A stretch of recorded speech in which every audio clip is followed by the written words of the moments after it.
Derek, you Yeah. mentioned earlier this caricature of the battle-hardened, old-school dev that's still, loading up GUI tools because that's the habit, and starting and stopping IIS or whatever.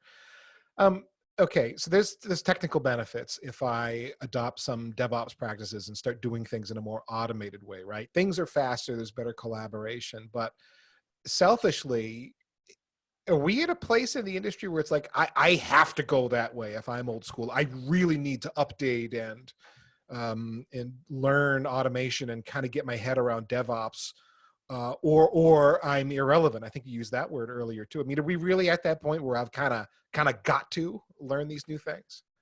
I think we're almost there. I don't think we're that far away from it. I think ultimately you need to be, it's if you're doing something, like, to be honest, with like, go back to that IIS example. If you're installing IIS for your 1000th time, Google it, Google it, dude. It's like, there's so many scripts, like go on GitHub, grab some. You don't even need to be able to write the code. You can use other people's code to then start you somewhere. Because that's the thing is, languages like PowerShell are very, very readable. So you can really just kind of jump in, and that you don't have to write the code to be able to use it.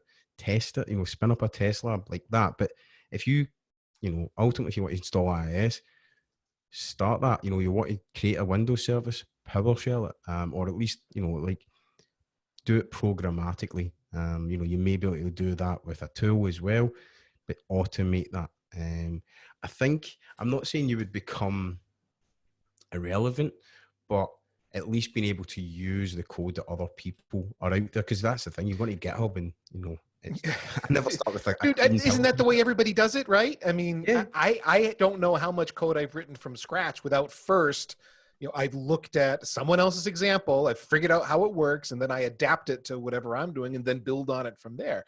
No one's sitting staring at a blank terminal window. It's like, I don't know what words to write. No, you start from some example, which reduces the barrier significantly. And even if at first you don't quite know what it does, if it works, you can then break it down line by line, variable by variable, command by command, method by method. And then it's like, okay, I get it. It all makes sense. And that's part of it. Then you own that chunk of code and then can build on it from there. So what was a struggle line for line day one gets much easier as you go. Until eventually you've written enough code that when you look at something you wrote 6 months ago, you have no idea what it does anymore. Yeah, and that's why you should also comment on your own code as well. My God, yes. Yes. Oh, I've been there when I looked at a PowerShell script I wrote 3 years ago, and there's no comments. And I'm like, I have no idea how this works. It does. I'm really proud of that. But I have no idea how.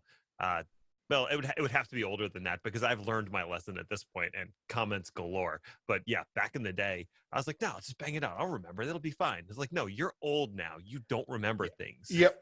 I was laughing at myself with a Python script I wrote recently. It's however many lines it is. About 2/3 of it is actually comments, just so I can remember what the heck this stupid thing does. But that is, it makes it reusable, and share it as well. That's the things, like you, and that's the benefit. You go to GitHub, and that's a fantastic resource to just be able to go in and pull anything you want. And that's the thing. It's comment, reuse it, test it. Because one of the things is we use so many different technologies now. We do something, and then you don't even think about it for 6 months. You're like, that's why you document, like from an operations perspective, that I was like the king of Confluence, because I had a terrible memory. You'd be split seven different ways. And then, whereas you can go in and just write a bit of information so that you can go back and you're like, right. Because like TeamCity, I remember one of the things that I did with TeamCity was use SSL. That I almost, like, if I had hair at that point, I would have basically been pulling it out. But you go in, you write it once, and then something happens. You're like, oh wait, you set something up new. Write it in a document or codify it, and everything's better.